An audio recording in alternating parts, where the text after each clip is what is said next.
যথাযোগ্য মর্যাদা ও উৎসবমুখর পরিবেশে মধ্যপ্রাচ্যের দেশ বাহরাইনে উদযাপিত হয়েছে বাংলাদেশের মহান বিজয় দিবস। বাহরাইন থেকে জানাচ্ছেন নাজির আহমেদ। মঙ্গলবার স্থানীয় সময় সকাল ৯টায় বাহরাইনের রাজধানী মানামায় অবস্থিত বাংলাদেশ দূতাবাস প্রাঙ্গণে দিবসটির আনুষ্ঠানিক কর্মসূচি শুরু হয়।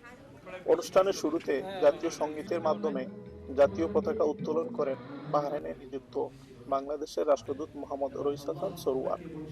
এ সময় দূতাবাসের কর্মকর্তা কর্মচারী, বিভিন্ন সামাজিক ও রাজনৈতিক সংগঠনের নেতৃবৃন্দ এবং বিপুল সংখ্যক প্রবাসী বাংলাদেশী উপস্থিত ছিলেন। পরে মহান মুক্তিযুদ্ধে আত্মদানকারী শহীদদের স্মরণে ১ মিনিট নীরবতা পালন করা হয়।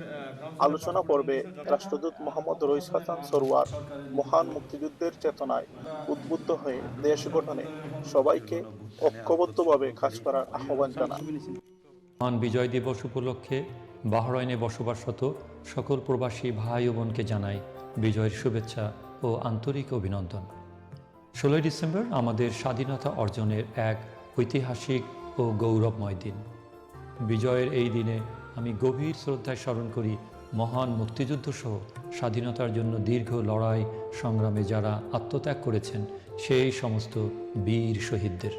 এছাড়া বাংলাদেশ স্কুলের শিক্ষার্থীদের অংশগ্রহণে মনোজ্ঞ সাংস্কৃতিক অনুষ্ঠান অনুষ্ঠিত হয়। শেষে কৃতী শিক্ষার্থীদের মাঝে পুরস্কার বিতরণ করেন রাষ্ট্রদূত। বর্ণাঢ্য এই আয়োজনে প্রবাসের জন্য হয়ে উঠেছিল লাল সবুজের বিজয়ের গর্ব। নাজির আহমেদ, চ্যানেল আই, বাহরাইন।